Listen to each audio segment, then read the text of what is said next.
ತುಕ್ಕನಿಲ್ಲ ನೀರ ಹಾನಿ ಹಾಂಗೋ ಬಿದ್ದು ನೀರ ಹಾನಿ ಹಾಂಗೋ ಬಿದ್ದು ತುಕ್ಕ ಹಿಡಿದಾಗ ಎಕ್ಕ ತುಕ್ಕ ಹಿಡಿದಾಗ ತುಕ್ಕ ಹಿಡಿದಾಗ ಎಕ್ಕ ತುಕ್ಕ ಹಿಡಿದಾಗ. ಚಂದ್ರಮ ಜಾಲವಾಹಿನಿಯ ಎಲ್ಲ ವೀಕ್ಷಕರಿಗೂ ಸಾವಿತ್ರಿ ಮಜುಂದಾರ್ ಮಾಡುವ ನಮಸ್ಕಾರಗಳು. ಚಂದ್ರಮ ವಾರದ ಸಾಹಿತ್ಯ ದಂಪತಿಗಳ ಸರಣಿ ಮಾಲಿಕೆಯಲ್ಲಿ ಡಾಕ್ಟರ್ ಅರವಿಂದ್ ಮಾಲ್ಗತ್ತಿ ಹಾಗೂ ಡಾಕ್ಟರ್ ಧರಣಿದೇವಿ ಮಾಲ್ಗತ್ತಿಯವರ ಸಾಹಿತ್ಯ ಪಯಣ ನೋಡೋಣ ಬನ್ನಿ. ಶಿಕ್ಷಣ, ಸಂಘಟನೆ, ಹೋರಾಟ ಇದು ಸಂವಿಧಾನ ಶಿಲ್ಪಿಯ ಘೋಷವಾಕ್ಯ. ದಮನಿತ ಬದುಕನ್ನು ಮುಖ್ಯವಾಹಿನಿಗೆ ತರುವ ಆಶಯ ಇದರಲ್ಲಿದೆ. ಪ್ರತಿಯೊಬ್ಬರೂ ಬದುಕಿನಲ್ಲಿ ಅಳವಡಿಸಿಕೊಳ್ಳಬೇಕಾದ ಮಾರ್ಗದರ್ಶಿ ಮೈಲುಗಲ್ಲುಗಳಿವು. ಇಂತಹ ಮೈಲುಗಲ್ಲುಗಳ ಮೂಲಕ ದಾಂಪತ್ಯ ಬದುಕಿನ ದಾರಿಯನ್ನು ಕಂಡುಕೊಂಡರೆ ಬಾಳು ಸಾರ್ಥಕ್ಯವನ್ನು ಕಂಡೀತು. ದಂಪತಿಗಳಿಬ್ಬರು ಶಿಕ್ಷಣದ ಕೈ ದೀವಿಕೆಗಳನ್ನು ಹಿಡಿದು ಸಂಘಟನಾತ್ಮಕ ನಡೆಯನ್ನು, ಸಮಾಜದ ಹೋರಾಟದ ಹಾದಿಯನ್ನು ತುಳಿದಾಗ ದಾಂಪತ್ಯಮುಖಿ ಬದುಕು ಹಸನಾದೀತು, ಸಮಾಜಕ್ಕೂ ಒಳಿತಾದೀತು. ಹೀಗೆ ಉನ್ನತ ಶಿಕ್ಷಣ ಪಡೆದು ದಮನಿತ ಜನಬದುಕಿನ ಸಂಘಟನೆಗಾಗಿ ಶ್ರಮಿಸುತ್ತಾ ಸಮಾನತೆಗಾಗಿ ಹೋರಾಡುವ ದಂಪತಿಗಳನ್ನು ನಿಮಗೆ ಪರಿಚಯಿಸುತ್ತಿದ್ದೇನೆ. ಸಾಹಿತ್ಯ, ರಂಗಭೂಮಿ, ಶಿಕ್ಷಣ, ಜಾನಪದ ಮತ್ತು ಸಾರ್ವಜನಿಕ ಸೇವೆಯಲ್ಲಿ ಸಂವಿಧಾನ ಶಿಲ್ಪಿಯ ಆಶಯಗಳನ್ನು ಅನುಷ್ಠಾನಗೊಳಿಸಲು ಹೊರಟ ದಂಪತಿಯೊಬ್ಬರ ದಾಂಪತ್ಯ ಗಾಥೆಯನ್ನು ನಿಮ್ಮ ಮುಂದೆ ಇಡುತ್ತಿದ್ದೇನೆ. ತಳ ಸಮುದಾಯದ ಬದುಕಿನ ಕಂದರದಿಂದ ಮೇಲೆದ್ದು ಶಿಕ್ಷಣ, ಸಂಘಟನೆ, ಹೋರಾಟದ ಮೂಲಕ ಜೀವನದ ಸಾರ್ಥಕ್ಯವನ್ನು ಕಂಡ ಕವಿ, ನಾಟಕಕಾರ, ಸಾಹಿತಿ ಡಾಕ್ಟರ್ ಅರವಿಂದ್ ಮಾಲ್ಗತ್ತಿ ಮತ್ತು ಅವರ ಪತ್ನಿ ಸಾರ್ವಜನಿಕ ಸೇವಾಧಿಕಾರಿ, ಸ್ತ್ರೀವಾದಿ ಚಿಂತಕಿ ಡಾಕ್ಟರ್ ಧರಣಿದೇವಿ ಮಾಲ್ಗತ್ತಿಯವರು. ಕಟ್ಟೆನಂದರ ಕಾಣವಲ್ಲ, ಸುಟ್ಟೆನಂದರ ಸಿಗವಲ್ಲ,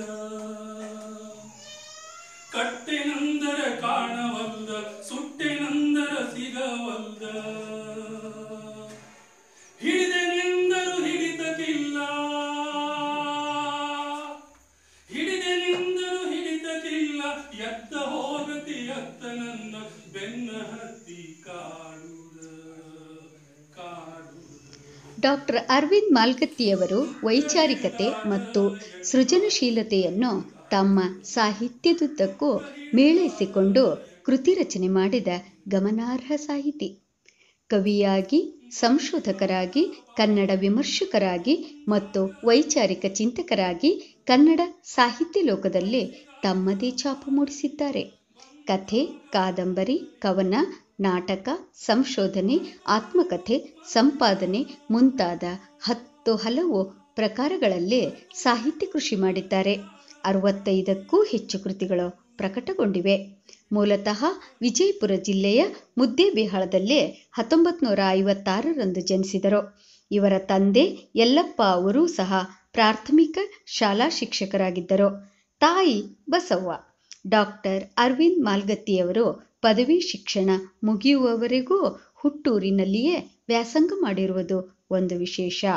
ನಂತರ ಧಾರವಾಡದ ಕರ್ನಾಟಕ ವಿಶ್ವವಿದ್ಯಾಲಯದಲ್ಲಿ ಸ್ನಾತಕೋತ್ತರ ಪದವಿಯನ್ನು ಪಡೆದರಲ್ಲದೆ ಅದೇ ವಿಶ್ವವಿದ್ಯಾಲಯದಲ್ಲಿ ಉತ್ತರ ಕರ್ನಾಟಕದ ಜನಪದ ಆಟಗಳು ಎಂಬ ವಿಷಯದಲ್ಲಿ ಮಹಾಪ್ರಬಂಧ ಮಂಡಿಸಿ ಬಂಗಾರ ಪದಕದೊಂದಿಗೆ ಡಾಕ್ಟರೇಟ್ ಪಡೆದಿರುವುದು ಶ್ಲಾಘನೀಯ. ಶೋಷಿತ ವೇದನೆ ಇವರ ಕವನಗಳ ಸ್ಥಾಯಿ ಭಾವ. ಗೊಡ್ಡು ಸಂಪ್ರದಾಯ, ಪುರೋಹಿತ ಶಾಹಿತ್ವ, ಜಾತಿ ವೈಷಮ್ಯ, ಅಸ್ಪೃಶ್ಯತೆ, ಅನಾಚಾರ, ಅತ್ಯಾಚಾರಗಳನ್ನು ಮುಚ್ಚು ಮರೆಯಿಲ್ಲದೆ ಖಂಡಿಸುತ್ತಾ ಅಸ್ಪೃಶ್ಯರ ಭಾವನೆಗಳಿಗೆ ಅಭಿವ್ಯಕ್ತಿ ಕೊಟ್ಟಿದ್ದಾರೆ. ದಲಿತರ ನೋವುಗಳು ಇವರ ಕವನಗಳಲ್ಲಿ ಮಡುಗಟ್ಟಿ ನಿಂತಿವೆ. ಆಕ್ರೋಶದ ಜೊತೆಗೆ ಕಲಾತ್ಮಕತೆಯನ್ನು ಕಾವ್ಯದಲ್ಲಿ ಮೂಡಿಸಿದ್ದಾರೆ. ಕಾವ್ಯ ರಚನೆಯ ಮೂಲಕ ಸಾಹಿತ್ಯ ಲೋಕವನ್ನು ಪ್ರವೇಶಿಸಿದರು. ಮೂಕನಿಗೆ ಬಾಯಿ ಬಂದಾಗ ಎಂಬ ಮೊದಲ ಕವನ ಸಂಕಲನಕ್ಕೆ ಕರ್ನಾಟಕ ಸರ್ಕಾರದ ಶಿಕ್ಷಣ ಇಲಾಖೆಯ ದೇವರಾಜ್ ಬಹದ್ದೂರ್ ಪ್ರಶಸ್ತಿ ಲಭಿಸಿತು. ನಂತರ ಬಂದ ಕಪ್ಪು ಕಾವ್ಯ ಕೃತಿಗೆ ಕನ್ನಡ ಸಾಹಿತ್ಯ ಪರಿಷತ್ತಿನ ಎಚ್ ನರಸಿಂಹಯ್ಯ ಪುರಸ್ಕಾರವೂ ದೊರೆಯಿತು.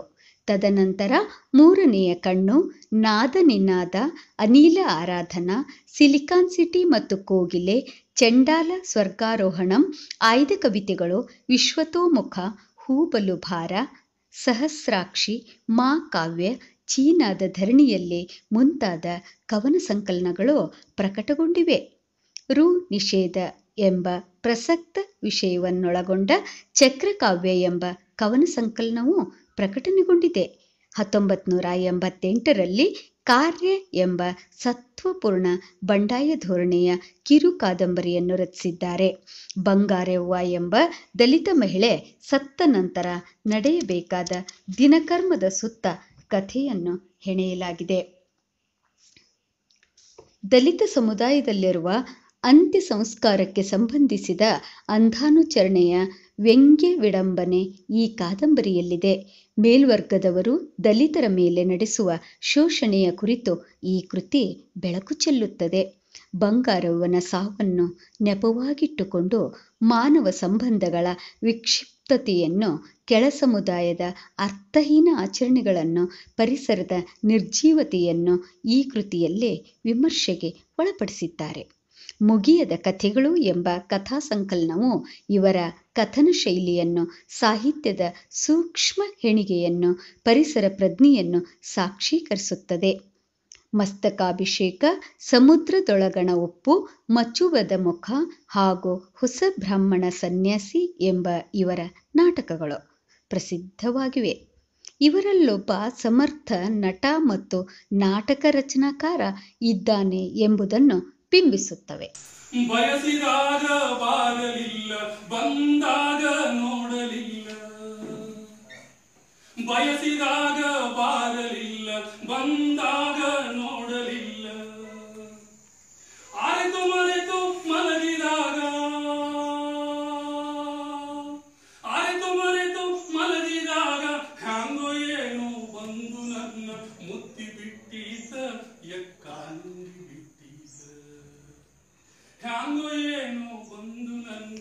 ಇವರ ಚೀನಾ ಪ್ರವಾಸವು ಒಂದು ಕೃತಿಯಾಗಿ ಓದುಗನನ್ನು ವಿದೇಶಕ್ಕೆ ಕೊಂಡೊಯ್ದು ಎಲ್ಲವನ್ನೂ ಪರಿಚಯಿಸುತ್ತದೆ. ಸಂಶೋಧನೆ ಮತ್ತು ವಿಮರ್ಶೆ ಇವರ ಆಪ್ತ ವಿಷಯಗಳು ಎಂಬುದರಲ್ಲಿ ಎರಡು ಮಾತಿಲ್ಲ. ಬಾಬಾ ಸಾಹೇಬ್ ಅಂಬೇಡ್ಕರ್ರ ಬೆಳಕಿನಲ್ಲಿ, ದಲಿತ ಪ್ರಜ್ಞೆಯ ಮುನ್ನೋಟದಲ್ಲಿ ತಳ ಸಮುದಾಯದ ದುಃಖ ದುಮ್ಮಾನಗಳನ್ನು ತಮ್ಮ ಸಂಶೋಧನಾತ್ಮಕ ವಿಮರ್ಶಾ ಕೃತಿಗಳಲ್ಲಿ ಹಿಡಿದಿಟ್ಟಿದ್ದಾರೆ.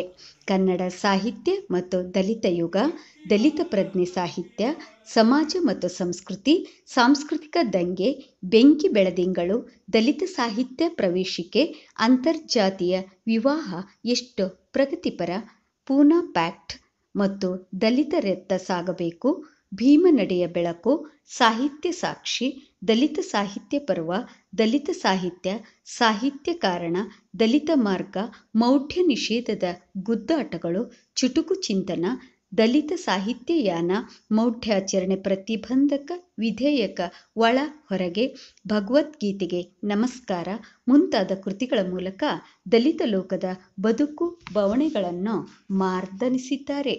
ಒಟ್ಟು 16 ಸಂಶೋಧನಾತ್ಮಕ ವಿಮರ್ಶೆಗಳು ಪ್ರಕಟವಾಗಿವೆ. ದನಿಯಿಲ್ಲದ ದಲಿತ ಲೋಕಕ್ಕೆ ಧ್ವನಿಯಾಗಿದ್ದಾರೆ. ದಲಿತತ್ವದ ಕತ್ತಲೆಯಿಂದ ಹೊರಬಂದು ದಲಿತ ಸೂರ್ಯನೆಡೆಗೆ ಸಾಗಲು ಮಾರ್ಗಸೂಚಿಯಾಗಿದ್ದಾರೆ.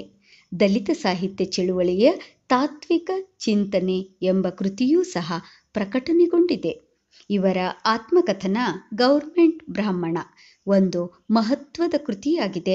ದಮನಿತ ಸಮುದಾಯದ ಬಾಲ್ಯವನ್ನೂ, ಅಸಹಾಯಕ ಬದುಕನ್ನೂ, ಅಸಮಾನತೆಯ ವಿರುದ್ಧ ಹೋರಾಡುತ್ತಲೇ ಬೆಳೆದ ಪರಿಯನ್ನು ಈ ಕೃತಿಯಲ್ಲಿ ದಾಖಲಿಸಿದ್ದಾರೆ. ಈ ಕೃತಿ ಈಗಾಗಲೇ ಚಲನಚಿತ್ರವಾಗಿ ಜನಮನ್ನಣೆ ಪಡೆದಿದೆ.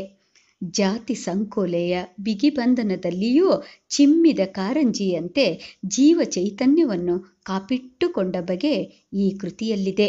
ಈ ಕೃತಿಗೆ ಕರ್ನಾಟಕ ಸಾಹಿತ್ಯ ಅಕಾಡೆಮಿಯ ಪ್ರಶಸ್ತಿಯೂ ಲಭಿಸಿದೆ. ಇವರನ್ನು ಆಕರ್ಷಿಸಿದ ಸಾಹಿತ್ಯದ ಮತ್ತೊಂದು ಕ್ಷೇತ್ರವೆಂದರೆ ಕನ್ನಡ ಜಾನಪದ.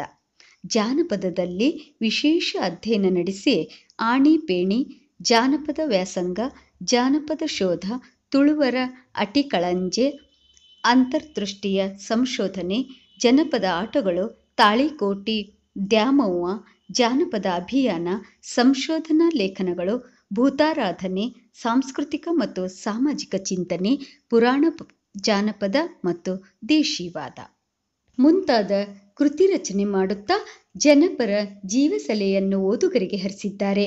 ಇವರು ಕೆಲವೊಮ್ಮೆ ಗಾಯಕರೂ ಆಗಿದ್ದಾರೆ, ಕೆಲವೊಮ್ಮೆ ನಟರೂ ಆಗಿದ್ದಾರೆ.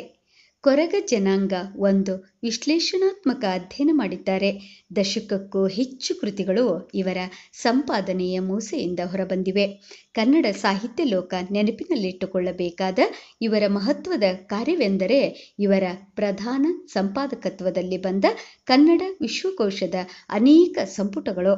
ಅಲ್ಲದೆ ಸೀಮಾತೀತ ಕನ್ನಡ ಸಾಹಿತ್ಯ ಚರಿತ್ರೆ ಮತ್ತು ಕುವೆಂಪು ಕೃತಿ ವಿಮರ್ಶೆ ಎಂಬ ಸಂಪುಟಗಳು ಇವರ ಬೃಹತ್ ಕಾರ್ಯವೈಖರಿಗೆ ಹಿಡಿದ ಕನ್ನಡಿಯಾಗಿವೆ. ಅರವಿಂದ್ ಮಾಲ್ಗತ್ತಿ ಅವರ ಕೆಲವು ಕೃತಿಗಳು ಹಾಗೂ ಕೆಲವು ಬಿಡಿ ಬಿಡಿಯಾದ ಭಾಗಗಳು ಇಂಗ್ಲಿಷ್, ಹಿಂದಿ, ಮಲಯಾಳಂ, ಮರಾಠಿ, ತಮಿಳು, ಬೆಂಗಾಲಿ ಭಾಷೆಗೆ ಅನುವಾದಗೊಂಡಿವೆ. ಮೈಸೂರು ವಿಶ್ವವಿದ್ಯಾಲಯದಲ್ಲಿ ಕುವೆಂಪು ಅಧ್ಯಯನ ಸಂಸ್ಥೆಯಲ್ಲೇ ಕನ್ನಡ ಪ್ರಾಧ್ಯಾಪಕರಾಗಿ ಸೇವೆ ಸಲ್ಲಿಸಿದ್ದಾರೆ. ವಿದ್ಯಾರ್ಥಿಗಳ ಮೆಚ್ಚುಗೆಗೆ ಪಾತ್ರರೂ ಆಗಿದ್ದಾರೆ. 4 ದಲಿತೀಯ ಕಾದಂಬರಿಗಳು, ಅಂಬೇಡ್ಕರ್ ವಿಚಾರಧಾರೆ, ಅಂಬೇಡ್ಕರ್ ವಾದ ಸಂವಾದ, ಗೋಮಾಳದಿಂದ ಗಂಗೋತ್ರಿಗೆ, ದಲಿತ ಸಾಹಿತ್ಯ ನೆಲೆ ಹಿನ್ನೆಲೆ, ಕನ್ನಡ ಗ್ರಂಥೋದ್ಯಮ, ಕಾದಂಬರಿಗಳ ವಿಮರ್ಶೆ, ಜಾನಪದ ಸೈದ್ಧಾಂತಿಕ ಪ್ರಜ್ಞೆ ಮತ್ತು ದೇಶೀವಾದ, ಜಾನಪದ ಮೂಲತತ್ವಗಳು, ಮಲೆಯ ಮಹದೇಶ್ವರ ಹೀಗೆ 10 ಸಂಪಾದಿತ ಕೃತಿಗಳು ಪ್ರಕಟವಾಗಿವೆ. ಅಲ್ಲದೆ ಸಮಾವೇಶ ಹಾಗೂ ಬೇವು ಬೆಲ್ಲ ಸಹ ಸಂಪಾದನೆಯಾಗಿ ಪ್ರಕಟವಾಗಿವೆ. ಮಂಗಳೂರಿನ ವಿಶ್ವವಿದ್ಯಾಲಯದ ಕನ್ನಡ ವಿಭಾಗದ ಮುಖ್ಯಸ್ಥರಾಗಿ, ಮೈಸೂರು ವಿಶ್ವವಿದ್ಯಾಲಯದ ಪ್ರಸಾರಾಂಗದ ನಿರ್ದೇಶಕರಾಗಿ, ಕುವೆಂಪು ಕನ್ನಡ ಅಧ್ಯಯನ ಸಂಸ್ಥೆಯ ನಿರ್ದೇಶಕರಾಗಿ, ಮೈಸೂರು ವಿಶ್ವವಿದ್ಯಾಲಯದ ಜಾನಪದ ವಸ್ತು ಸಂಗ್ರಹಾಲಯದ ಗೌರವ ನಿರ್ದೇಶಕರಾಗಿ, ಕರ್ನಾಟಕ ಸರ್ಕಾರದ ಕನ್ನಡ ಮತ್ತು ಸಂಸ್ಕೃತಿ ಇಲಾಖೆಯ ಪುಸ್ತಕ ಸಗಟು ಖರೀದಿ ಸಮಿತಿ ಸದಸ್ಯರಾಗಿ, ಕನ್ನಡ ಮತ್ತು ಸಂಸ್ಕೃತಿ ಇಲಾಖೆಯ ಜನಪ್ರಿಯ ಪುಸ್ತಕ ಮಾಲಿಕೆ ಪ್ರಕಟಣಾ ಸಮಿತಿ ಸದಸ್ಯರಾಗಿ, ಕನ್ನಡ ಪುಸ್ತಕ ಪ್ರಾಧಿಕಾರದ ಸದಸ್ಯರಾಗಿ, ಕರ್ನಾಟಕ ಸಾಹಿತ್ಯ ಅಕಾಡೆಮಿಯ ಅಧ್ಯಕ್ಷರಾಗಿ, ಕನ್ನಡ ಸಾಹಿತ್ಯ ಪರಿಷತ್ತಿನ ಕಾರ್ಯಕಾರಿ ಸಮಿತಿಯ ಸದಸ್ಯರಾಗಿ, ಬಿರ್ಲಾ ಫೌಂಡೇಶನ್ ದೆಹಲಿಯ ಜೈನ ಪರಿಷತ್ ಕೊಡುವ ಸರಸ್ವತಿ ಸಮ್ಮಾನ ಪ್ರಶಸ್ತಿಯ ಸಮಿತಿ ಸದಸ್ಯರಾಗಿ, ಪಿಯುಸಿ ಪಠ್ಯಪುಸ್ತಕ ಸಮಿತಿ ಸದಸ್ಯರಾಗಿ, ಕೇಂದ್ರ ಸಾಹಿತ್ಯ ಅಕಾಡೆಮಿಯ ಕಾರ್ಯಕಾರಿ ಸಮಿತಿ ಸದಸ್ಯರಾಗಿ, ದೂರದರ್ಶನ ಕೇಂದ್ರದ ಚಲನಚಿತ್ರ ಪರಿಶೀಲನಾ ಮತ್ತು ಆಯ್ಕೆ ಸಮಿತಿಯ ಸದಸ್ಯರಾಗಿ, ಅವಿರತ ಕ್ರಿಯಾಶೀಲರಾಗಿ ವಿವಿಧ ಹುದ್ದೆಗಳಲ್ಲಿ ಗಮನಾರ್ಹ ಕೆಲಸ ಮಾಡಿದ್ದಾರೆ. ಕನ್ನಡ ಪರ ಚಳುವಳಿಗಳಲ್ಲಿ ಸಕ್ರಿಯರಾಗಿದ್ದ ಇವರು ಗೋಕಾಕ್ ಚಳುವಳಿಯಲ್ಲಿಯೂ ಕನ್ನಡ ಪರ ಹೋರಾಟ ಮಾಡಿದ್ದಕ್ಕೆ ಬೆಳಗಾವಿ, ಹಿಂಡಲಗ ಜೈಲುವಾಸ ಅನುಭವಿಸಿದ್ದು ಇವರ ಕನ್ನಡದ ಬಗೆಗಿನ ತೀವ್ರ ಕಳಕಳಿಯನ್ನು ತೋರಿಸುತ್ತದೆ. ಕನ್ನಡ ಸಾಹಿತ್ಯ ಪತ್ರಿಕೋದ್ಯಮದಲ್ಲಿ ವಿಶೇಷ ಆಸಕ್ತಿಯಿಂದ ಕೆಲಸ ಮಾಡಿದ ಅನುಭವ ಇವರಿಗಿದೆ. ಸಾಹಿತ್ಯ ಸಂಗಾತಿ ಪತ್ರಿಕೆಯ ಸಂಪಾದಕರಾಗಿ, ಕರ್ನಾಟಕ ವಿಶ್ವವಿದ್ಯಾಲಯದ ವಿದ್ಯಾರ್ಥಿ ಭಾರತಿ ಪತ್ರಿಕೆ ದ್ವೈಮಾಸಿಕ ಸಂಪಾದಕ ಸಮಿತಿ ಸದಸ್ಯರಾಗಿ, ವಿಶ್ವ ಸಂಪದ ಮಾಸಪತ್ರಿಕೆಯ ಸಂಪಾದಕ ಸಮಿತಿ ಸದಸ್ಯರಾಗಿ ಕೆಲಸ ನಿರ್ವಹಿಸಿದ್ದಾರೆ. ಮೈಸೂರಿನ ವಿಶ್ವವಿದ್ಯಾಲಯದ ಪ್ರಬುದ್ಧ ಕರ್ನಾಟಕ ತ್ರೈಮಾಸಿಕ ಸಂಪಾದಕ ಸಮಿತಿಯ ಅಧ್ಯಕ್ಷರಾಗಿ, ಮೈಸೂರಿನ ವಿಶ್ವವಿದ್ಯಾಲಯದ ಮಾನವಿಕ ಕರ್ನಾಟಕ ತ್ರೈಮಾಸಿಕ ಸಂಪಾದಕ ಸಮಿತಿಯ ಅಧ್ಯಕ್ಷರಾಗಿ ಕೆಲಸ ನಿರ್ವಹಿಸಿದ್ದಾರೆ.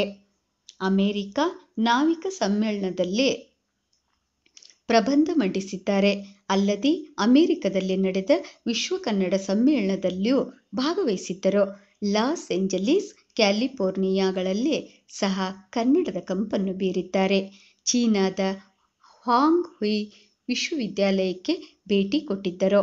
ಡಾಕ್ಟರ್ ಅರವಿಂದ್ ಮಾಲ್ಗತ್ತಿಯವರ ಕೃತಿಗಳನ್ನು ಕುರಿತು Arjun Golasangi, Somashekhar Appagere, doctor Malligehalli Narendra Kumar, doctor Keshava Sharma, doctor Shankara Gowda, HSK, doctor Kushal Bargur, doctor SD. Shashikala, Bisalehalli Prabhu, GS. Bhat ಮುಂತಾದ ಸಾಹಿತಿಗಳು ವಿಮರ್ಶಾ ಕೃತಿಗಳನ್ನು ರಚಿಸಿರುವುದು ಇವರ ಸಾಹಿತ್ಯದ ಶ್ರೇಷ್ಠತೆಯನ್ನು ಸಾರಿ ಹೇಳುತ್ತವೆ. ಆಕಾಶವಾಣಿ ಹಾಗೂ ದೂರದರ್ಶನಗಳಲ್ಲಿ ಇವರ ಸಂದರ್ಶನಗಳು ಪ್ರಸಾರವಾಗಿವೆ. ಶ್ರೀಕೃಷ್ಣ ಆಲನಹಳ್ಳಿ ಪ್ರಶಸ್ತಿಯು ಅಹಿಂಸಾ ಚಪ್ಲಿಯ ಅಯ್ಯಪ್ಪ ಕೃತಿಗೆ ಲಭಿಸಿದೆ. ಗೋದಾನ ಮತ್ತು ಜೀತಕಥೆಗೆ ಸಂಕ್ರಮಣ ಪ್ರಶಸ್ತಿ ಸಿಕ್ಕಿದೆ. ವಸಂತೋತ್ಸವ ಹೋಳಿ ಮತ್ತು ಕರ್ನಾಟಕದ ಜಾನಪದ ಟ್ರಸ್ಟಿನಿಂದ ಮೊದಲ ಬಹುಮಾನ ಲಭಿಸಿತ್ತು. ಭಾರತೀಯ ಪರಿಷತ್ ಪ್ರಮಾಣ್ ಇಲಹಾಬಾದ್ ಇವರಿಂದ ಹಿಂದಿ ಮಾರ್ತಾಂಡ ಪ್ರಶಸ್ತಿ ಲಭಿಸಿದೆ. ರಾಜ್ಯೋತ್ಸವ ಪ್ರಶಸ್ತಿ ಭಾರತೀಯ ದಲಿತ ಸಾಹಿತ್ಯ ಅಕಾಡೆಮಿ ದೆಹಲಿ ಇವರಿಂದ ಸಮಗ್ರ ಬರವಣಿಗೆಗಾಗಿ ಡಾಕ್ಟರ್ ಬಿ.ಆರ್. ಅಂಬೇಡ್ಕರ್ ಪ್ರಶಸ್ತಿ, ಕರ್ನಾಟಕ ಸಾಹಿತ್ಯ ಅಕಾಡೆಮಿಯ ಗೌರವ ಪ್ರಶಸ್ತಿ ಹಾಗೂ ಚಿ.ಶಂ.ಪ. ಜಾನಪದ ಪ್ರಶಸ್ತಿಗಳು ಇವರ ಸಾಹಿತ್ಯ ಪಯಣವನ್ನು ತಿಳಿಸುತ್ತವೆ. ವಿಜಾಪುರ ಜಿಲ್ಲಾ ಸಾಹಿತ್ಯ ಸಮ್ಮೇಳನಾಧ್ಯಕ್ಷರಾಗಿದ್ದರು. ಮೈಸೂರು ದಸರಾ ಕವಿಗೋಷ್ಠಿಯ ಅಧ್ಯಕ್ಷರೂ ಆಗಿದ್ದರು. ಬೀದರ್ನಲ್ಲಿ ನಡೆದ 2ನೇ ರಾಜ್ಯ ದಲಿತ ಸಾಹಿತ್ಯ ಸಮ್ಮೇಳನದ ಸರ್ವಾಧ್ಯಕ್ಷರಾಗಿದ್ದರು. ಪ್ರಶಸ್ತಿ ಪುರಸ್ಕಾರಗಳ ಬಗ್ಗೆ ಅಷ್ಟೇನೂ ಮಹತ್ವವನ್ನು ಇವರು ಕೊಟ್ಟಿಲ್ಲ. ಸದಾ ಪ್ರಚಾರದ ಅಬ್ಬರದಿಂದ ದೂರ ಇರುವ ಇವರ ಪ್ರತಿಭೆ ಪಾಂಡಿತ್ಯವನ್ನು ಅರಸಿ ಅನೇಕ ಪ್ರಶಸ್ತಿಗಳು ಸಂದಿವೆ. ಇನ್ನೂ ಹಲವಾರು ಸ್ವೀಕರಿಸಲಾರದ ಘೋಷಿತ ಪ್ರಶಸ್ತಿಗಳೂ ಇವೆ. ಈ ಎಲ್ಲ ಪ್ರಶಸ್ತಿಗಳು ಬಂದಿದ್ದರೂ ಅವುಗಳನ್ನು ಪಡೆಯದೆ ಹಿಂತಿರುಗಿಸಿದ್ದು ಮಾಲ್ಗತ್ತಿಯವರ ಸೈದ್ಧಾಂತಿಕ ಬದ್ಧತೆಯನ್ನು ತೋರಿಸುತ್ತದೆ. ನಿರಂತರ ಸಮಾಜೋನ್ಮುಖ ಸಾಹಿತ್ಯ ಚಟುವಟಿಕೆಗಳಲ್ಲಿ ಕ್ರಿಯಾಶೀಲರಾದ ಡಾಕ್ಟರ್ ಅರವಿಂದ್ ಮಾಲ್ಗತ್ತಿಯವರು ಕರ್ನಾಟಕ ಸಾಹಿತ್ಯ ಅಕಾಡೆಮಿಯ ಅಧ್ಯಕ್ಷರಾಗಿದ್ದ ಸಂದರ್ಭದಲ್ಲಿ ಅನೇಕ ಹೊಸ ಹೊಸ ಯೋಜನೆಗಳನ್ನು, ಕಾರ್ಯಚಟುವಟಿಕೆಗಳನ್ನು ಕೈಗೊಂಡಿರುವುದನ್ನು ಗಮನಿಸಲೇಬೇಕು. ದಲಿತ ಕ್ರೈಸ್ತ ಕುರಿತು ಸಾಂಸ್ಕೃತಿಕ ಶೋಧಮಾಲೆಯನ್ನು 10 ಸಂಪುಟಗಳಲ್ಲಿ ಹೊರತರುವ ಯೋಜನೆ ಅನನ್ಯವಾದುದು. ಕರ್ನಾಟಕದಲ್ಲಿ ಮತಾಂತರಗೊಂಡ ದಲಿತರ ಸಾಂಸ್ಕೃತಿಕ ಮತ್ತು ಸಾಮಾಜಿಕ ಸ್ಥಿತಿಗತಿಗಳ ಕುರಿತು ಸಂಶೋಧನಾತ್ಮಕ ಅಧ್ಯಯನದ ಫಲಶ್ರುತಿಯಾಗಿ ಈ ಸಂಪುಟಗಳನ್ನು ರಚಿಸಲಾಗುವುದು. ಕ್ರಿಸ್ತಶಕ 1820ರಿಂದ 2020ರವರೆಗಿನ ಎಲ್ಲ ಕನ್ನಡ ಸಾಹಿತಿಗಳ ಸಂಕ್ಷಿಪ್ತ ಮಾಹಿತಿಯನ್ನು ಬಂಗಾರದ ಎಲೆಗಳು ಎಂಬ ಶೀರ್ಷಿಕೆಯಡಿ ಮಾಹಿತಿ ಕೋಶವಾಗಿ ಪ್ರಕಟಿಸುವ ಯೋಜನೆಯಲ್ಲದೆ ಅಕಾಡೆಮಿಯ ಜಾಲತಾಣದಲ್ಲಿಯೂ ಅಳವಡಿಸುವುದು ಅಪರೂಪದ ಯೋಜನೆಯಾಗಿದೆ. ಕನ್ನಡ ಸಾಹಿತ್ಯದ ವಿವಿಧ ಪ್ರಕಾರಗಳಿಗೆ ಸಂಬಂಧಿಸಿದಂತೆ ಪರಿಚಯಾತ್ಮಕ ಕಿರುಹೊತ್ತಿಗೆಯನ್ನು ವಜ್ರದ ಬೇರುಗಳು ಎಂಬ ಮಾಲಿಕೆಯಡಿಯಲ್ಲೇ ಹೊರತರುವ ಯೋಜನೆ ಮಹತ್ವಪೂರ್ಣವಾದುದು. 30 ಜಿಲ್ಲೆಗಳ ಯುವ ಕಾವ್ಯಾಸಕ್ತರನ್ನು ದೃಷ್ಟಿಯಲ್ಲಿಟ್ಟುಕೊಂಡು 1 ವರ್ಷಗಳ ಕಾಲ ನಡೆಸುವ ಅಭಿಯಾನ ಮಹತ್ವದ ಯೋಜನೆ. ಎಲ್ಲ ಯೋಜನೆಗಳಿಗೆ ಶಿಖರಪ್ರಾಯವಾಗಿ ಇರುವ ಕಾರ್ಯಕ್ರಮವೆಂದರೆ ಚಕೋರ. ಚಕೋರ ಎಂಬ ಕವಿಕಾವ್ಯ ಮಂಥನದ ಮಾಸಿಕ ಕಾರ್ಯಕ್ರಮದ ಯೋಜನೆ. ರಾಜ್ಯದ ಅನೇಕ ಜಿಲ್ಲೆಗಳಲ್ಲಿ ಕಾವ್ಯಾಸಕ್ತರ ಚಕೋರ ಗುಂಪನ್ನು ಅಕಾಡೆಮಿಯ ಅಡಿಯಲ್ಲೇ ರಚಿಸಿ ಪ್ರತಿ ತಿಂಗಳು ಕಾವ್ಯವಾಚನ, ವಿಮರ್ಶೆ, ಸಂವಾದ ನಡೆಸುವ ವಿಶಿಷ್ಟ ವೇದಿಕೆಯನ್ನು ರೂಪಿಸಲಾಗಿತ್ತು. ಚಕೋರ ಕಾರ್ಯಕ್ರಮಗಳು ಕನ್ನಡ ನಾಡಿನುದ್ದಕ್ಕೂ ಜನಪ್ರಿಯತೆಯನ್ನು ಪಡೆದಿವೆ. ಕರ್ನಾಟಕ ಸಾಹಿತ್ಯ ಅಕಾಡೆಮಿಯು ಪ್ರತಿ ವರ್ಷವೂ ಕೊಡುವ 5 ಗೌರವ ಪ್ರಶಸ್ತಿಗಳೊಂದಿಗೆ 10 ಜನ ಸಾಹಿತ್ಯ ಸಾಧಕರಿಗೆ ಸಾಹಿತ್ಯಶ್ರೀ ಎಂಬ ಗೌರವ ಪ್ರಶಸ್ತಿಯನ್ನೂ ನೀಡುವ ವಿನೂತನ ಕಾರ್ಯಕ್ರಮವು ಮಾಲ್ಗತ್ತಿಯವರ ಸಾಹಿತಿಗಳ ಬಗೆಗಿನ ಗೌರವವನ್ನು ತೋರಿಸುತ್ತದೆ. ಹೀಗೆ 10 ಹಲವು ಯೋಜನೆಗಳನ್ನು, 106 ಕಾರ್ಯಕ್ರಮಗಳನ್ನು, ಶಿಬಿರ ಸಮಾವೇಶಗಳನ್ನು ಕೈಗೊಂಡು ಅಕಾಡೆಮಿಯ ಅಧ್ಯಕ್ಷತೆಗೆ ಹೆಚ್ಚಿನ ಗೌರವವನ್ನು ತಂದುಕೊಟ್ಟಿದ್ದಾರೆ.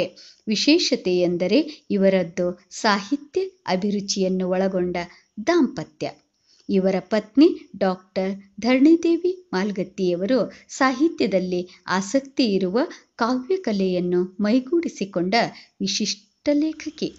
ಯಶಸ್ವಿ ಪುರುಷನ ಜೊತೆಗೆ ಬಾಳ ಸಂಗಾತಿಯಾಗಿ ಬಂದ ಯಶಸ್ವಿ ಮಹಿಳೆಯ ಬಗೆಗೂ ಹೇಳಲೇಬೇಕು. ಸಾಹಿತ್ಯದ ಸಂಗಾತಿಯಾಗಿ, ಸಾಂಸ್ಕೃತಿಕ ಜೋಡಿಯಾಗಿ, ಬಂಡಾಯದ ಬಾವುಟವನ್ನು ಹಿಡಿದು ಕಾವ್ಯದ ಮೂಲಕ ಜೊತೆಯಾದ ಡಾಕ್ಟರ್ ಅರವಿಂದ್ ಮಾಲ್ಗತ್ತಿಯವರ ಕೈ ಹಿಡಿದ ಡಾಕ್ಟರ್ ಧರಣಿದೇವಿ ಮಾಲ್ಗತ್ತಿಯವರ ಬಗ್ಗೆ ಒಂದಷ್ಟು ಮಾತುಗಳು. ವೃತ್ತಿಯಿಂದ ಪೊಲೀಸ್ ವರಿಷ್ಠಾಧಿಕಾರಿಗಳಾದ ಡಾಕ್ಟರ್ ಧರಣಿದೇವಿ ಮಾಲ್ಗತ್ತಿಯವರು ಕವಿಯತ್ರಿ, ಸ್ತ್ರೀವಾದಿ ಚಿಂತಕಿಯಾಗಿ, ಪ್ರಗತಿಪರ ಸಾಹಿತಿಯಾಗಿ ಕನ್ನಡ ಸಾರಸ್ವತ ಲೋಕದಲ್ಲಿ ಹೆಸರು ಮಾಡಿದ್ದಾರೆ. ಬಂಟ್ವಾಳ ತಾಲೂಕಿನ ಮಂಚಿ ಎಂಬ ಪುಟ್ಟ ಗ್ರಾಮದಲ್ಲಿ ಜನಿಸಿದರು. ಇವರ ತಂದೆ ಧೂಮಣ್ಣ ರೈ ಮುಖ್ಯ ಶಿಕ್ಷಕರಾಗಿದ್ದರು. ತಾಯಿ ದೇವಕಿ ರೈ. ಪ್ರಾಥಮಿಕ ಮತ್ತು ಪ್ರೌಢ ಶಿಕ್ಷಣವನ್ನು ಬಂಟ್ವಾಳದಲ್ಲಿಯೇ ಪೂರೈಸಿದ್ದಾರೆ. ಮೈಸೂರಿನಲ್ಲಿ BBM ಓದಿದ್ದಲ್ಲದೆ MCom ಸ್ನಾತಕೋತ್ತರ ಪದವಿಯನ್ನು ಮುಗಿಸಿದ್ದಾರೆ. ವಾಣಿಜ್ಯ ವಿಷಯದಲ್ಲಿ ಮೈಸೂರು ವಿಶ್ವವಿದ್ಯಾಲಯದಿಂದ ಡಾಕ್ಟರೇಟ್ ಪದವಿಯನ್ನು ಪಡೆದಿದ್ದಾರೆ. ನಿರ್ವಹಣಾ ಶಾಸ್ತ್ರದಲ್ಲಿ PhD ಮಾಡಿದ ಡಾಕ್ಟರ್ ಧರಣಿದೇವಿಯವರು ಮಂಗಳೂರಿನ ಸೇಂಟ್ ಆಗ್ನೆಸ್ ಕಾಲೇಜು ಹಾಗೂ ಮಂಗಳೂರಿನ ಸೇಂಟ್ ಅಲೋಸಿಯಸ್ ಕಾಲೇಜಿನಲ್ಲಿ ಉಪನ್ಯಾಸಕಿಯಾಗಿ ಸೇವೆಗೈದುದಲ್ಲದೆ ಮೈಸೂರಿನ ಮಹಾರಾಜ ಕಾಲೇಜಿನಲ್ಲಿ ಮತ್ತು ಕರ್ನಾಟಕ ರಾಜ್ಯ ಮುಕ್ತ ವಿಶ್ವವಿದ್ಯಾಲಯದಲ್ಲಿ ಉಪನ್ಯಾಸಕಿಯಾಗಿ ಸೇವೆಗೈದಿದ್ದಾರೆ. ಮಂಗಳೂರು ವಿಶ್ವವಿದ್ಯಾಲಯದ ವಾಣಿಜ್ಯ ವಿಭಾಗದಲ್ಲಿ ಸಂಶೋಧನಾ ಸಹಾಯಕಿಯಾಗಿಯೂ ಕೆಲಸ ನಿರ್ವಹಿಸಿದ್ದಾರೆ. 10 ವರ್ಷಗಳ ಕಾಲ ಉಪನ್ಯಾಸಕ ವೃತ್ತಿಯನ್ನು ನಿಷ್ಠೆಯಿಂದ ಮಾಡಿದ ಇವರ ವೃತ್ತಿ ಬದುಕು ಹೊರಳುದಾರಿಯನ್ನು ಪಡೆದಿದೆ. ಭಾರತ ಸರ್ಕಾರ ಮತ್ತು ಕರ್ನಾಟಕ ಸರ್ಕಾರಗಳು ನಡೆಸುವ IAS ಮತ್ತು KAS ಹುದ್ದೆಗಳಿಗಾಗಿ ನಡೆಸುವ ಸ್ಪರ್ಧಾತ್ಮಕ ಪರೀಕ್ಷೆಗಳಲ್ಲಿ ತೇರ್ಗಡೆಯಾಗಿ 2006ರಲ್ಲಿ ಪೊಲೀಸ್ ಇಲಾಖೆಯಲ್ಲಿ DYSP ಆಗಿ ತಮ್ಮ ವೃತ್ತಿ ಬದುಕಿನ 2ನೇ ಘಟ್ಟವನ್ನು ಪ್ರಾರಂಭಿಸಿದರು. ಡಾಕ್ಟರ್ ಧರಣಿದೇವಿಯವರು ಹೇಳುವಂತೆ ಪೊಲೀಸ್ ಅಧಿಕಾರಿ ಕೆಲಸವು ಒಂದು ಸಮಾಜ ಸೇವೆ. ಈ ಹುದ್ದೆಯಿಂದ ಜನಸಾಮಾನ್ಯರನ್ನು ಅತ್ಯಂತ ಸಮೀಪದಿಂದ ನೋಡಿ ಅವರ ಕಷ್ಟ ಸುಖಗಳಲ್ಲಿ ಭಾಗಿಯಾಗಿ ಅವರ ಸಮಸ್ಯೆಗಳಿಗೆ ಪರಿಹಾರ ಕಂಡುಹಿಡಿಯಲು ಪ್ರಯತ್ನಿಸುತ್ತಿದ್ದೇನೆ ಎಂದು ಹೆಮ್ಮೆಯಿಂದ ಹೇಳಿಕೊಳ್ಳುತ್ತಾರೆ. ಕೊಳ್ಳೆಗಾಲದಲ್ಲಿ DYSP ಆಗಿ ಕೆಲಸ ಮಾಡಿದ್ದಾರೆ. IGP ದಕ್ಷಿಣ ವಲಯ ಕಚೇರಿಯಲ್ಲಿಯೂ ಸಹ DYSP ಆಗಿ ಕೆಲಸ ಮಾಡಿದ್ದಾರೆ. ಪ್ರಸ್ತುತ ಮೈಸೂರಿನ ಕರ್ನಾಟಕ ಪೊಲೀಸ್ ಅಕಾಡೆಮಿಯ ಉಪನಿರ್ದೇಶಕರಾಗಿ 2012ರಿಂದ ಕಾರ್ಯನಿರ್ವಹಿಸುತ್ತಿದ್ದಾರೆ. ಸದಾ ಹಸನ್ಮುಖಿ, ದಿಟ್ಟ ಪೊಲೀಸ್ ವರಿಷ್ಠಾಧಿಕಾರಿ ಎಂದೇ ಹೆಸರು ಸಂಪಾದಿಸಿದ್ದಾರೆ. ವೃತ್ತಿ ಬದುಕಿನ ಸಾರ್ಥಕತೆಯೊಂದಿಗೆ ಸಾಹಿತ್ಯದ ಅಭಿರುಚಿಯನ್ನು ಬೆಳೆಸಿಕೊಂಡಿದ್ದಾರೆ. ದ್ವಿಭಾಷಾ ಸಾಹಿತಿಯಾಗಿ ಕನ್ನಡ ಮತ್ತು ಇಂಗ್ಲಿಷ್ನಲ್ಲಿ ವಿಚಾರಪೂರ್ಣ ಕೃತಿಗಳನ್ನು ಕಟ್ಟಿಕೊಟ್ಟಿದ್ದಾರೆ.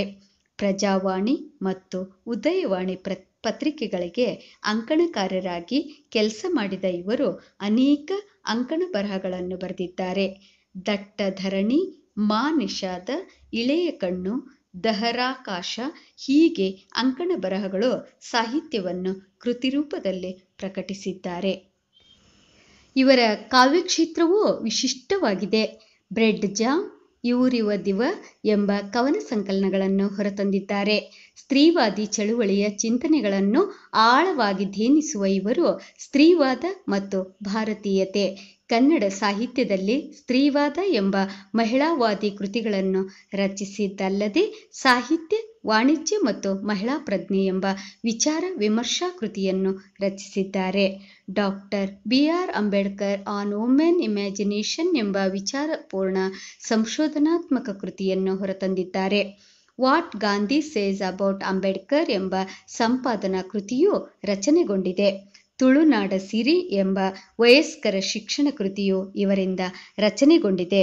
10 ವರ್ಷಗಳ ಪರಿಶ್ರಮದ ಪ್ರತಿಫಲವಾಗಿ 2014ರಲ್ಲಿ ಇಳಾ ಭಾರತಂ ಎಂಬ ಬೃಹತ್ ಹೊತ್ತಿಗೆಯೊಂದನ್ನು ರಚಿಸಿ ಭಾರತೀಯ ಮಹಿಳಾ ಬದುಕಿನ ಸಮಗ್ರ ಆಯಾಮಗಳನ್ನು ಕಾವ್ಯದಲ್ಲಿ ಕಟ್ಟಿಕೊಟ್ಟಿದ್ದಾರೆ. ಮಾಲಗತ್ತಿ ದಂಪತಿಗಳಾದ ಇವರು ಸಾಹಿತ್ಯ ಕ್ಷೇತ್ರದಲ್ಲಿಯೂ ಒಂದಾಗಿ ಸಾಹಿತ್ಯ ರಚನೆಗೆ ಇಳಿದಿರುವುದು ಇವರ ದಾಂಪತ್ಯ ಬದುಕಿನ ವಿಶೇಷತೆ.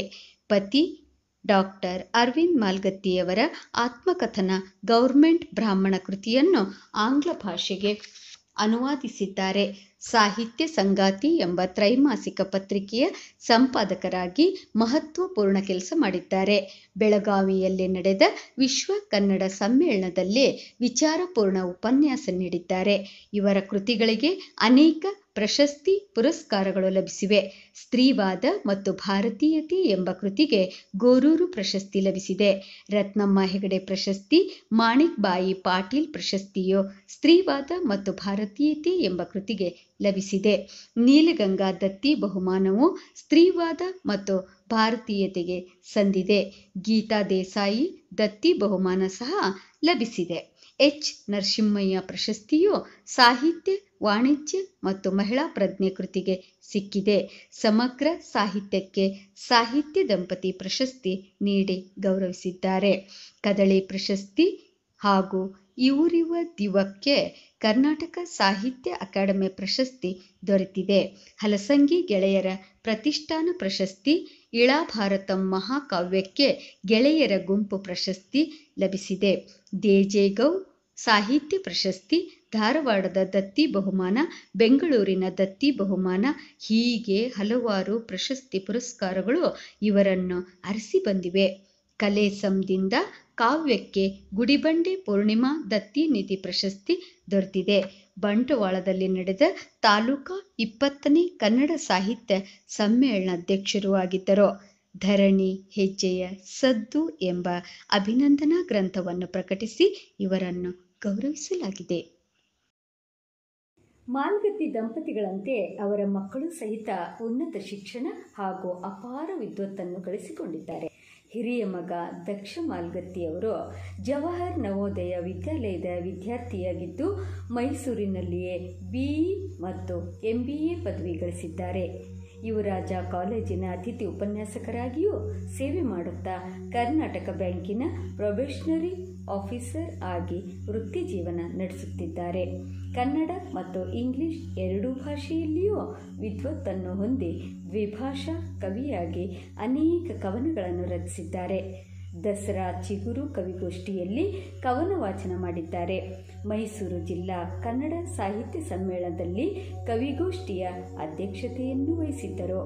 ಇವರ ಪ್ರತಿಭೆಗೆ ಪ್ರಶಸ್ತಿ ಪುರಸ್ಕಾರಗಳು ಸಂದಿವೆ. SR ಬೊಮ್ಮಾಯಿ ಪ್ರತಿಷ್ಠಾನದಿಂದ ಅರಳುಮೊಗ್ಗು ಪ್ರಶಸ್ತಿಯೂ ಲಭಿಸಿದೆ. ಇವರು ಬರೆದ ಗಾಳಿಗೆ ಬಣ್ಣ ಇದ್ದಿದ್ದರೆ ಎಂಬ ಕೃತಿಗೆ ಬಾಲವಿಕಾಸ ಅಕಾಡೆಮಿಯ ಮಕ್ಕಳ ಚಂದಿರ ಪ್ರಶಸ್ತಿ ದೊರೆತಿದೆ. ಇವರೊಬ್ಬ ಉತ್ತಮ ಅನುವಾದಕರೂ ಹೌದು. ಹಾಗೆಯೇ ಎರಡನೇ ಮಗ ಯಕ್ಷ ಮಾಲ್ಗತ್ತಿಯವರು ಸಹ ಅನೇಕ ಸೃಜನಾತ್ಮಕ ಕೆಲಸಗಳಲ್ಲಿ ತೊಡಗಿಸಿಕೊಂಡಿದ್ದಾರೆ. ಒಳ್ಳೆಯ ಕ್ರೀಡಾಪಟುವೂ ಹೌದು. ಈಗ ದಕ್ಷ ಮಾಲ್ಗತ್ತಿಯವರಿಂದ ಕವನ ವಾಚನ. ನಾನು ಇವತ್ತು ಓದ್ತಾ ಇರೋ ಕವನದ ಶೀರ್ಷಿಕೆ the dog on the street ಅಂತ. The dog on the street eats from garbage, pisses in the open, shits in the market. The dog on the street eats from garbage, pisses in the open, shits in the market. The dog on the street gnashes his teeth. He'll bark all day, but nobody cares. The dog on the street gnashes his teeth. He'll bark all day, but nobody cares. The dog on the street gets hit by a car. The dog on the street gets hit by a car. In a pool of blood he lies, but nobody cries. In a pool of blood he lies, but nobody cries. They shut their windows. They cover their nose. They shut their windows. They cover their nose as he lets go his final howl. As he lets go his final howl. The corpse on the street is taken away. The corpse on the street is taken away. But was he really alive yesterday? But was he really alive yesterday? The dog in my head asks in return. The dog in my head asks in return. The life you own, how did you earn? The life you own, how did you earn? Thank you. ನಿತ್ಯೋಪಯೋಗಿ ವಸ್ತುಗಳನ್ನು ಹೊತ್ತು ಮಾರುವ ಜೋಗಿರವನ ಮುಖಾಂತರ ನಿತ್ಯ ಬದುಕಿನ ಭವ ಬಂಧವನ್ನು ಅರ್ಥೈಸುವ doctor Arvind ಮಾಲ್ಗತ್ತಿಯವರು ರಚಿಸಿದ ಗೀತೆಯನ್ನು ಖ್ಯಾತ ಸಂಗೀತಗಾರರಾದಂಥ ಪ್ರಸನ್ನ ಅವರ ಸುಮಧುರ ಕಂಠದಿಂದ ಕೇಳೋಣ ಬನ್ನಿ. ಜೋಗೆರವಾ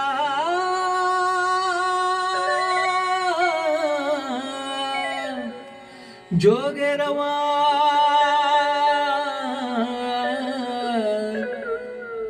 ಜೋಗೆರವಾ ಜೋಗೆರವಾ ಜೋಗೆರವಾ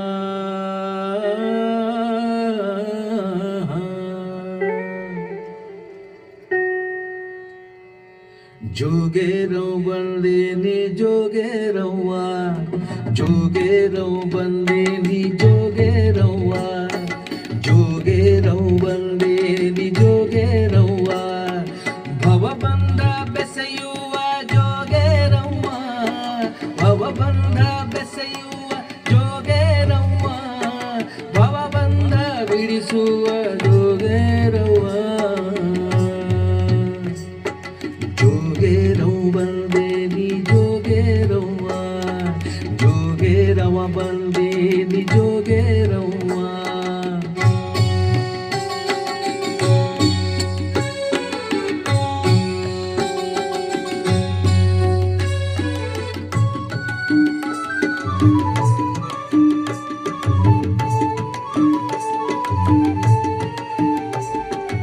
ಊರೂರು ಸಂತಿ ಸಂತಿ ತಿರಗಾವ ನಾನು ಸುಣ್ಣ ಕಾಚದ ಡಬ್ಬಿ ಮಾರವ ನಾನು ಹೇ ಊರೂರು ಸಂತಿ ಸಂತಿ ತಿರಗಾವ ನಾನು ಸುಣ್ಣ ಕಾಚದ ಡಬ್ಬಿ ಮಾರವ ನಾನು ಚಿಮಟಿಗಿ ತವರು ಡಬ್ಬಾಣ ತಂದೀನಿ ಚಿಮಟಾಗಿ ತವರು ಡಬ್ಬಾಣ ತಂದೀನಿ ಚೌಕಾಸಿ ಮಾಡಿ ತಗೋರಿ ಕೊಡ್ತೀನಿ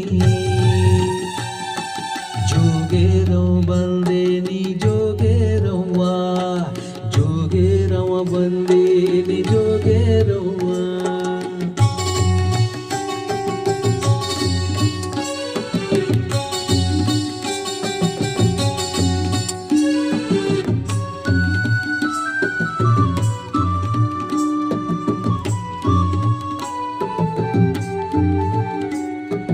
ಕರಿಬಾಗ್ಲ ತಗಿಯಾಕ ಕೀಲಿ ಕೈ ಐತಿ ಕಣ್ಣ ದಿಟ್ಟಿಗೆ ತಾಯ್ತ ಕರಿದಾರ ಐತಿ ಕರಿಬಾಗ್ಲ ತಗಿಯಾಕ ಕೀಲಿ ಕೈ ಐತಿ ಕಣ್ಣ ದಿಟ್ಟಿಗೆ ತಾಯ್ತ ಕರಿದಾರ ಐತಿ ಬಂಧು ಬಾಂಧವರಿಗೆ ಏನೆಲ್ಲ ಐತಿ ಬಂಧು ಬಾಂಧವರಿಗೆ ಏನೆಲ್ಲ ಐತಿ ಕೈ ಹಾಕಬೇಡಿ ಮನಸ್ಸು ಕೂಡೈತಿ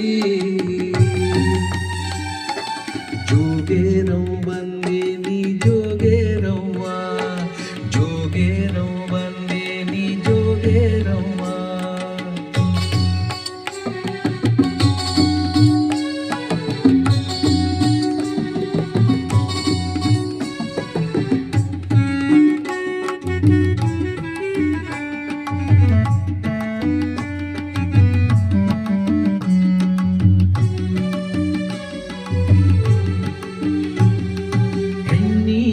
ಗಂಡೈತಿ ಗಂಡಿಗಿ ಹೆಣ್ಣೈತಿ ಕರಿಮಣಿ ತಂದೀನಿ ಜೋಗೆರವ್ವ ಹೆಣ್ಣಿಗೆ ಗಂಡೈತಿ ಗಂಡಿಗಿ ಹೆಣ್ಣೈತಿ ಕರಿಮಣಿ ತಂದೀನಿ ಜೋಗೆರವ್ವ ಬದುಕಂಬು ಅರಿವಿ ಪಿಸಿದು ಹೋದರ ಬದುಕಂಬು ಅರವಿ ಪಿಸಿದು ಹೋದರ ಹೊಲ ಕೋರಿ ತಂದೀನಿ ಸೂಜಿದಾರ ಜೋಗೆರವ್ ಬಂದೀನಿ ಜೋಗೆರವ್ವ ಜೋಗೆರವ್ ಬಂದೀನಿ ಜೋಗೆರವ್ವ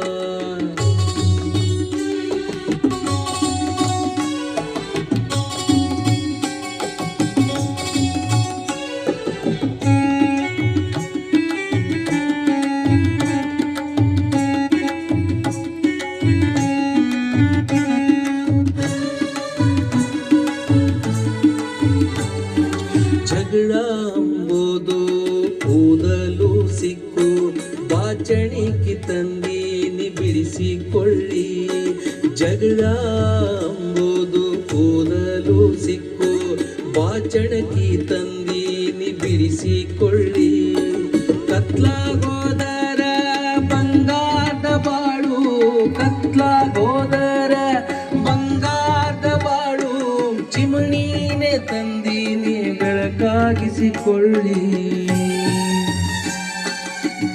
ಜೋಗೇರವ್ ಬಂದೀನಿ ಜೋಗೇರವ್ವ, ಜೋಗೇರವ್ ಬಂದೀನಿ ಜೋಗೇರವ್ವ.